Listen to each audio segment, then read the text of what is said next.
प्रिय दोस्तों, नमस्कार। सत्यवचन कार्यक्रम में आपका स्वागत करते हुए मैं अति आनंदित हूँ, क्योंकि इन दिनों हम मनुष्य के सबसे बड़े शत्रु पाप और मृत्यु के बारे में अध्ययन कर रहे हैं, जिसे यीशु ने उस क्रूस पर हरा दिया। मृत्यु का भय हर एक जीवन को झंझोर कर रख देता है, जो कि पाप के कारण से हमारे जीवन में आता है। दोस्तों, ये इतना क्रूर है कि उसकी भयावह को छिपाने के लिए लोग फूल, सुगंधित द्रव्य इत्यादि का उपयोग करते हैं। ये रीति रिवाज नहीं है, परंतु उसके वास्तविकता को छिपाने का एक प्रयास है। मित्रों, हमारे लिए पवित्र शास्त्र बाइबल में इसका एक हल है। यीशु मसीह का इस पृथ्वी पर आना, क्रूस की मृत्यु सहना और मृतकों में से जी उठना, पाप और मृत्यु की इस भयावह को दूर करने के लिए ही किया गया। परमेश्वर की ये योजना हमारे जीवन के लिए सबसे उत्तम योजना है। यीशु का लहू पाप और मृत्यु के प्रभाव को खत्म कर देता है, परंतु कैसे, इसे हम इन दिनों समझने का प्रयास कर रहे हैं। दोस्तों, इब्रानियों की पत्री परमेश्वर के इस महान कार्य को अद्भुत रीति से अंकित करती है। बाइबल परमेश्वर का सत्य वचन है और परमेश्वर के वचन का या परमेश्वर के मन की बातों का प्रकाशन है, जिसके माध्यम से परमेश्वर अपनी योजनाओं को मनुष्यों पर प्रकट करता है। हम इस युग के अंतिम दिनों में जीवन जी रहे हैं और इसलिए परमेश्वर की योजनाओं को जानना हमारे लिए अति आवश्यक है। परमेश्वर का प्रेम हम मनुष्यों के लिए अति महान है, क्योंकि यदि हम उसकी योजना को नहीं जानते हैं तो हम उसके न्याय के अधीन भी एक दिन हो सकते हैं। दोस्तों, आज के अध्ययन में हम इन बातों की सुंदरता और गंभीरता दोनों को ही देखेंगे। मैं चाहता हूं कि आप इस समय अपनी बाइबल निकालें और उसमें इब्रानियों की पत्री 9वां अध्याय उसका 18 वचन निकालें, जहां से हम अपने अध्ययन को आरंभ करने जा रहे हैं। तो आइए हम वचन के साथ अध्ययन में आगे बढ़ते हैं। प्रिय मित्रों, पिछले अध्ययन में हमने एक उत्तम बलिदान के बारे में देखा, जो स्वयं प्रभु यीशु थे। उसने अपने आप को बलिदान होने के लिए दे दिया ताकि हम उद्धार प्राप्त कर सकें। आइए हम इब्रानियों के पत्र 9 अध्याय उसके 18 से 22 पद को पढ़ें। यहाँ पर इस प्रकार से लिखा हुआ है, इसीलिए पहली वाचा भी बिना लहू के नहीं बांधी गई, क्योंकि जब मूसा सब लोगों को व्यवस्था की हर एक आज्ञा सुना चुका, तो उसने बछड़ों और बकरों का लहू लेकर पानी और लाल ऊन और जूफा के साथ उस पुस्तक पर और सब लोगों पर छिड़क दिया और कहा, यह उस वाचा का लहू है जिसकी आज्ञा परमेश्वर ने तुम्हारे लिए दी है। और इसी रीति से उसने तंबू और सेवा के सारे सामान पर लहू छिड़का। सच तो यह है कि व्यवस्था के अनुसार प्रायः सब वस्तुएं लहू के द्वारा शुद्ध की जाती हैं, और बिना लहू बहाए पापों की क्षमा नहीं। मेरे मित्रों, इन 5 पदों में लहू शब्द 6 बार आया है, जो पुराने नियम की विधि विधान में लहू के महत्व को दर्शाता है। बिना लहू बहाए पापों की क्षमा नहीं, यह पुराने नियम की कहावत है। भजन का लेखक कहता है कि मेमने के लहू में सामर्थ है। प्रकाशित वाक्य की पुस्तक में हम देखते हैं कि मेमने के लहू से जय प्राप्त की गई है, किसी व्यक्ति विशेष की एक निष्ठा या शारीरिक बल या आत्मिक शक्ति के द्वारा नहीं। इब्रानियों के पत्र 9 अध्याय उसके 23 पद में लिखा है, इसलिए अवश्य है कि स्वर्ग में की वस्तुओं के प्रतिरूप इन बलिदानों के द्वारा शुद्ध किए जाएं, पर स्वर्ग में की वस्तुएं स्वयं इनसे उत्तम बलिदानों के द्वारा शुद्ध की जाती। स्वर्गिक वस्तुओं के शोधन की भी आवश्यकता है, क्योंकि पाप का आरंभ वहीं हुआ था। पद 11 में हम देखते हैं, बैल और बकरों का लहू स्वर्ग में नहीं बहाया गया, परंतु हम यह जानते हैं कि प्रभु यीशु का लहू स्वर्ग में है। इब्रानियों के पत्री 9 अध्याय उसके 24 पद में आगे लिखा है, क्योंकि मसीह ने उस हाथ के बनाए हुए पवित्र स्थान में, जो सच्चे पवित्र स्थान का नमूना है, प्रवेश नहीं किया, पर स्वर्ग ही में प्रवेश किया, ताकि हमारे लिए अब परमेश्वर के सामने दिखाई दे। मेरे मित्रों, पार्थिव तंबू तो मात्र एक प्रतीक था, वास्तविक तो स्वर्ग में है। लिखा है, ताकि हमारे लिए अब परमेश्वर के सामने दिखाई दे, अर्थात परमेश्वर की आंखों के सामने। प्रभु यीशु जिस पवित्र स्थान में है वह मनुष्यों द्वारा बनाया नहीं गया है। यद्यपि वह अलौकिक है, यथार्थ में है। वह हमारे उद्धार के निमित्त इस पृथ्वी पर मरा, परंतु हमें उद्धार की अवस्था में रखने के लिए प्रभु यीशु स्वर्ग में जीवित है। वह हमारे ही लिए वहां है। इब्रानियों की पत्री 9 अध्याय उसके 25 पद में हम आगे पढ़ते हैं, यह नहीं कि वह अपने आप को बार बार चढ़ाए, जैसा कि महायाजक प्रति वर्ष दूसरे का लहू लिए पवित्र स्थान में प्रवेश किया करता है। मित्रों, हम देखते हैं कि महायाजक पार्थिव तंबू में लहू लेकर तो जाता था, परंतु वह उसका अपना लहू नहीं होता था। उसे प्रति वर्ष वहां जाना होता था। इब्रानियों के पत्र 9 अध्याय उसके 26 पद में आगे लिखा है, नहीं तो जगत की उत्पत्ति से लेकर उसको बार बार दुख उठाना पड़ता, पर अब युग के अंत में वह एक ही बार प्रकट हुआ है, ताकि अपने ही बलिदान के द्वारा पाप को दूर कर दे। लिखा है, पर अब युग के अंत में वह एक ही बार प्रकट हुआ है। इसका अर्थ यह नहीं संसार के अंत में। बाइबल संसार के अंत की चर्चा कहीं नहीं करती है, वह युग के अंत की चर्चा करती है। लिखा है, ताकि अपने ही बलिदान के द्वारा पाप को दूर कर दे। मेरे मित्रों, प्रभु यीशु इस संसार में व्यवस्था के अधीन हुआ और व्यवस्था के युग के अंत में प्रकट हुआ। उसने एक नए युग का आरंभ किया, अनुग्रह का युग। इब्रानियों के पत्र 9 अध्याय उसके 27 पद में लिखा है, और जैसे मनुष्यों के लिए एक बार मरना और उसके बाद न्याय का होना नियुक्त है। यहाँ पर ध्यान दीजिए, मृत्यु मनुष्य के जीवन चक्र की घटनाओं का अंत है। उद्धार से रहित मनुष्य के लिए मरणोपरांत केवल न्याय ही है। यदि प्रभु यीशु की मृत्यु द्वारा आपका उद्धार नहीं हुआ है, तो आपके भविष्य में न्याय के अतिरिक्त और कुछ नहीं है। मेरे मित्रों, मृत्यु सबकी नियति नहीं है।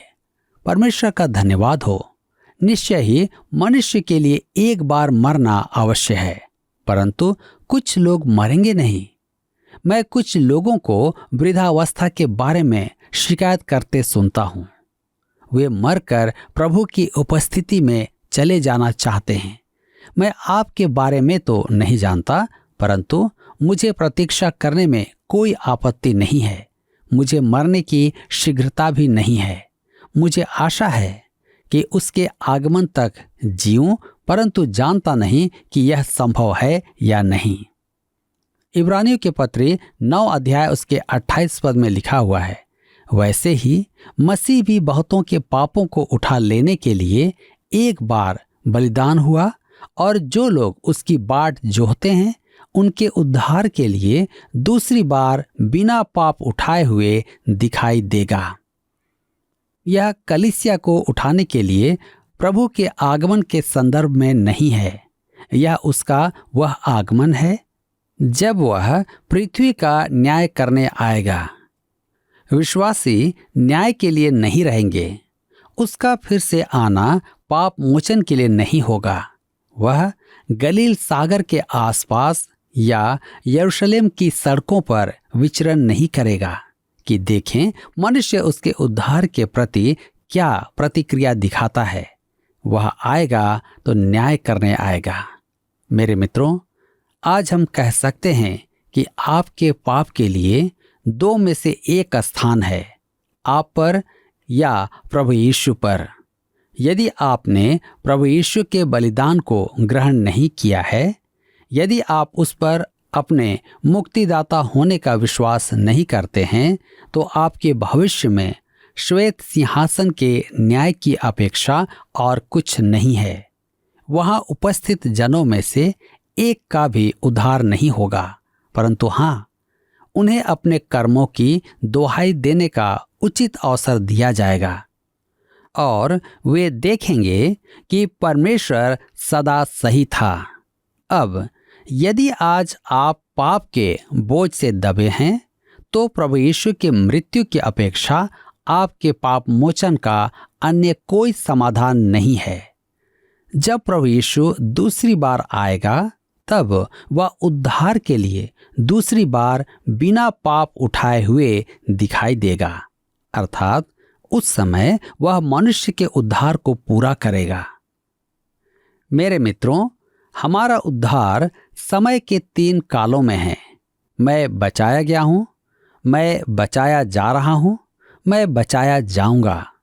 यूहन्ना लिखता है, पहला यूहन्ना की पत्री 3 अध्याय उसके 2 पद में, हे प्रियो, अब हम परमेश्वर की संतान हैं और अभी तक यह प्रकट नहीं हुआ है कि हम क्या कुछ होंगे।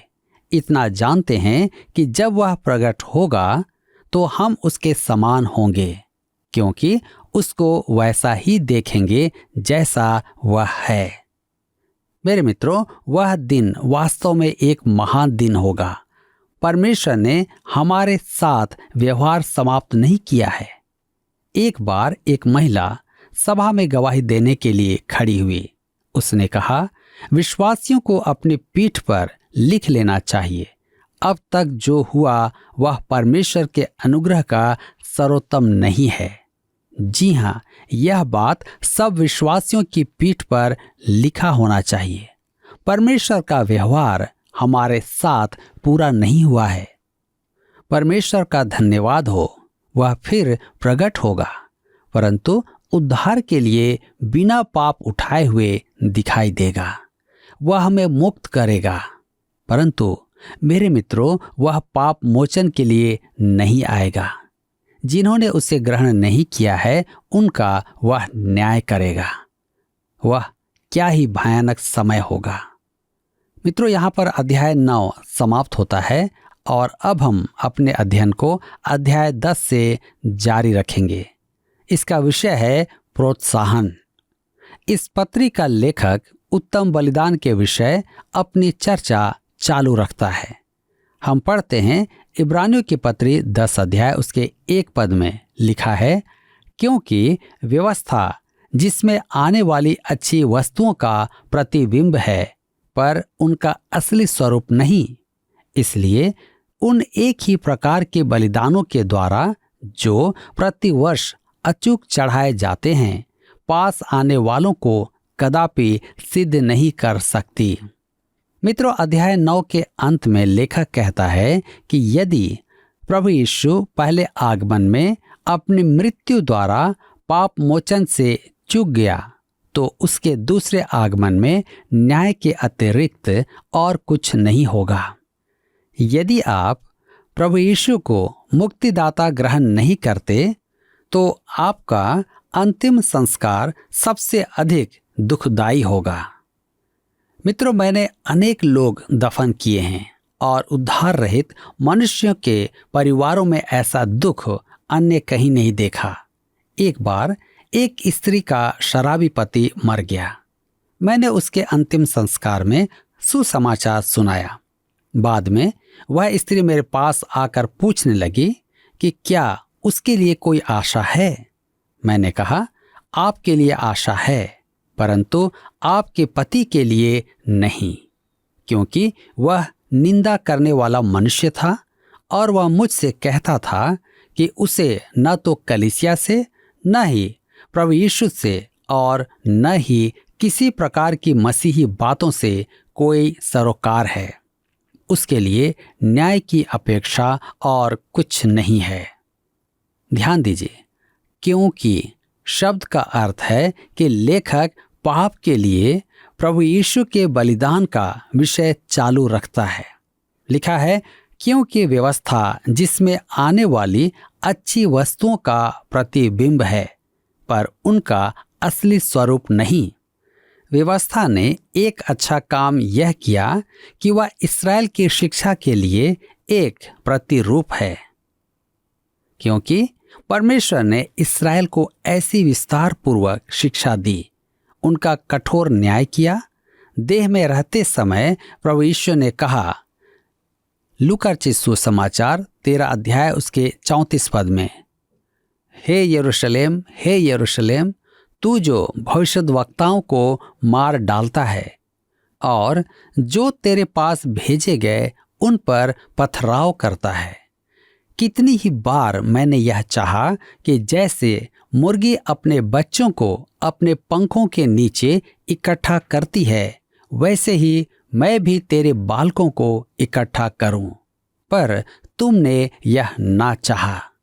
मेरे मित्रों, यदि आपको यह विश्वास ना हो कि परमेश्वर ने उन्हें कठोर दंड दिया, तो यरूशलेम की सड़कों पर विचरण करें।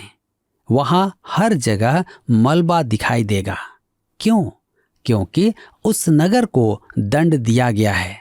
ओह, प्रभु ने कैसा प्रयास किया कि अपने लोगों को अपने निकट ले आए। उसने उन्हें पुराना नियम, अपना वचन दिया, जिसमें मिलाप वाले तंबू का अनुष्ठान स्पष्ट व्यक्त किए गए थे। उन्हें जो ईश्वरीय प्रकाशन प्राप्त था, उसकी तुलना अंधकारवासी अन्य जातियों से कीजिए। जब सुसमाचार उन तक पहुंचा तो अनेकों ने प्रभु यीशु को ग्रहण किया। परमेश्वर का धन्यवाद हो। मैं परमेश्वर का धन्यवाद करता हूं, उस प्रचारक का जिसने हमारे पूर्वजों में सुसमाचार सुनाया। परंतु इस्राएल के पास परमेश्वर का वचन पुराना नियम था, जो क ख ग की पुस्तक थी और आज भी है। यही कारण है कि अधिकांश जन इसके अर्थ से चूक जाते हैं।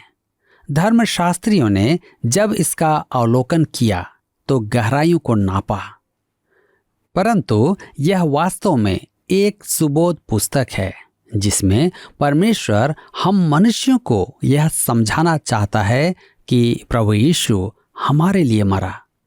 सीधी और सरल बात। मेरे मित्रों, अब मैं एक अत्यधिक महत्वपूर्ण बात की ओर आपका ध्यान आकर्षित करना चाहता हूं। ध्यान रखें कि व्यवस्था मिलाप वाले तंबू और बलिदानों के निर्देशों से पूर्ण थी। यदि आप परमेश्वर की आज्ञाओं को उसके अनुष्ठानों से अलग करना चाहें, तो वह सर्वथा अनुचित होगा। यदि आप व्यवस्था का पालन करना चाहें और 10 आज्ञाओं का पालन करना चाहें, तो अपने लिए एक मिलाप वाला तंबू बना लें और भेड़ बकरी पालना आरंभ कर दें, क्योंकि आपको इसकी आवश्यकता होगी। परंतु मेरे मित्रों, प्रभु यीशु ने इसका अंत कर दिया और अब हम एक ऊंचे स्तर पर हैं। परमेश्वर आपके जीवन को आनंद से भर देना चाहता है। व्यवस्था ने तो ऐसा कभी नहीं किया। व्यवस्था देते समय गर्जन और बिजली की चमक थी तथा अनेक जन मारे भी गए थे।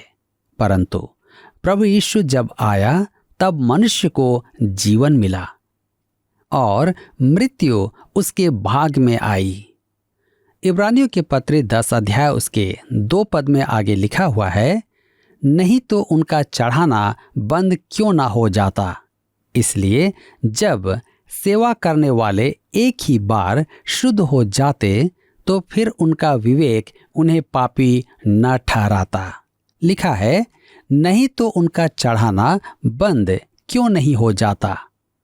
अर्थात यदि पशु बलि से पाप मोचन होता, तो एक ही बलि बहुत थी और यीशु मसीह को मरने की आवश्यकता नहीं पड़ती। परंतु यह बड़ी रोचक बात है कि यीशु के मरणोपरांत अधिक समय नहीं लगा कि मंदिर ध्वंस किया गया और आज तक इस्राएल मंदिर का पुनः निर्माण नहीं कर पाया है। होली सिटी होटल में मंदिर का एक नमूना उन्होंने सजा कर रखा है और ऐसा लगता भी नहीं कि निकट भविष्य में वे मंदिर बना पाएंगे। कहने का तात्पर्य यह है कि जब प्रभु यीशु स्वयं बलि चढ़ गया तो मंदिर का प्रयोजन ही समाप्त हो गया। आज इस्राएली बलिदान नहीं चढ़ाते हैं।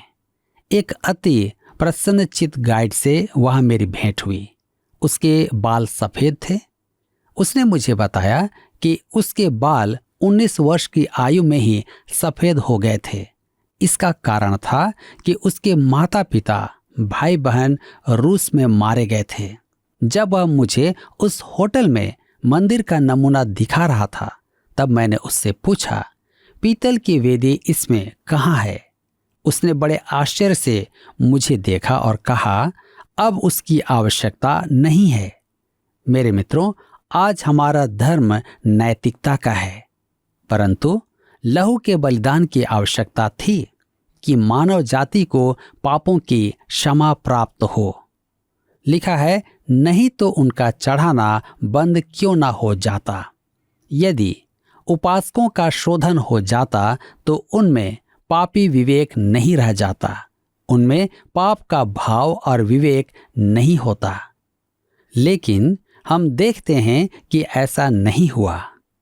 यदि उस बलिदान के द्वारा पाप मोचन हो जाता तो प्रभु यीशु के बलिदान की आवश्यकता नहीं पड़ती। आज प्रभु यीशु के बलिदान के द्वारा पाप मोचन अर्थात उद्धार की प्राप्ति होती है। प्रश्न यह है कि क्या आज हम जो टीवी के सामने बैठे देख रहे हैं, कितने हैं जिन्होंने यीशु को अपने जीवन में पाप मोक्षक अर्थात उद्धारकर्ता के रूप में ग्रहण किया है? आज हमें इस बात को समझने की आवश्यकता है कि हम आज कहाँ हैं। क्या उन्हीं पुरानी बातों में अटके हुए हैं या हम परमेश्वर के वचन पर विश्वास करके उसके सत्य को अपने जीवन में ग्रहण कर रहे हैं? मेरे मित्रों, आज यहाँ पर हमारे अध्ययन का समय समाप्त होता है। मुझे विश्वास है कि आज के इस अध्ययन के द्वारा आपने अवश्य ही आत्मिक लाभ प्राप्त किया है। प्रभु आप सबको इस वचन के द्वारा आशीष दे। पिछले प्रश्न का उत्तर है सी, लाल। वचन के अनुसार लाल रंग पाप का प्रतिनिधित्व करता है। आज का प्रश्न है, वचन के अनुसार आज वास्तविक तंबू किस स्थान में है? ए, इज़राइल, बी, ऊर, सी, सीनै, डी, स्वर्ग। मित्रों, इस प्रश्न का उत्तर हमें कल सुबह 6 बजे से पहले विकल्प ए, बी, सी या डी के साथ अपना नाम, पता, स्थान के साथ 9651433397 पर एसएमएस या व्हाट्सएप करें। सभी विजेताओं को विशेष पुरस्कार प्रदान की जाएगी। धन्यवाद। क्या आपको यह कार्यक्रम पसंद आया? अभी हमें एक मिस कॉल करें और आप अगले विजेता हो सकते हैं।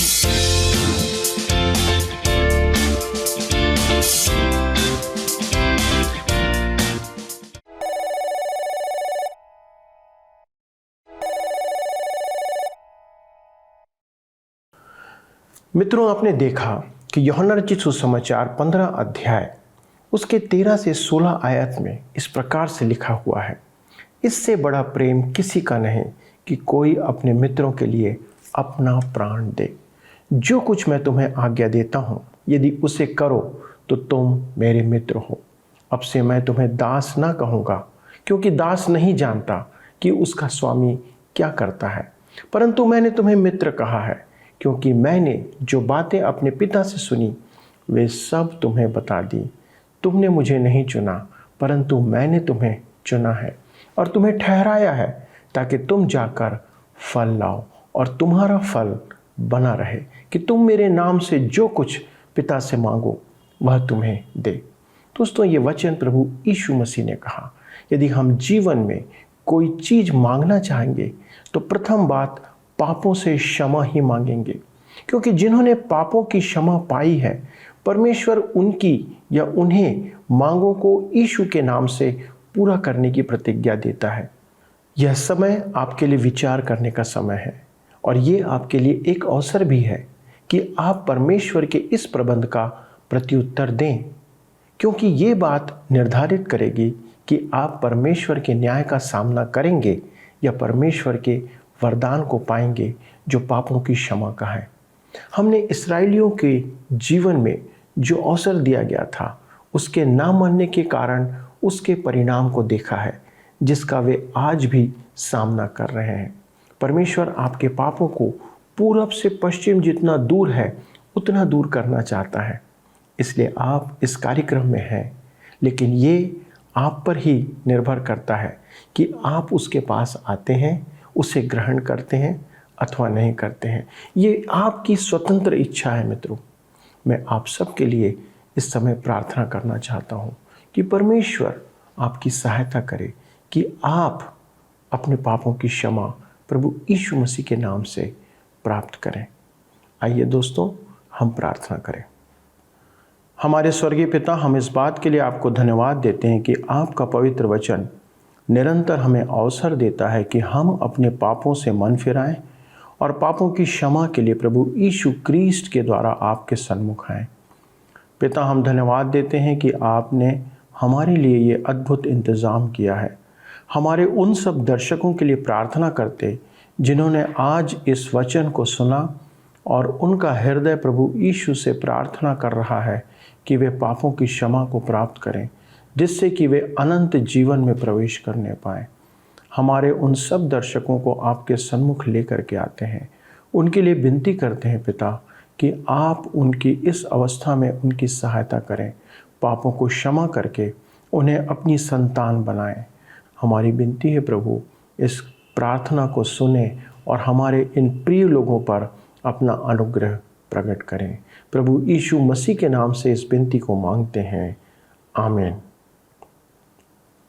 आपकी उपस्थिति के लिए धन्यवाद। अगले प्रसारण में फिर हमारे साथ शामिल होइएगा। तब तक परमेश्वर की आशीष में बने रहें और निरंतर प्रभु से प्रार्थना करते रहें। प्रभु आपको आशीष दे। धन्यवाद।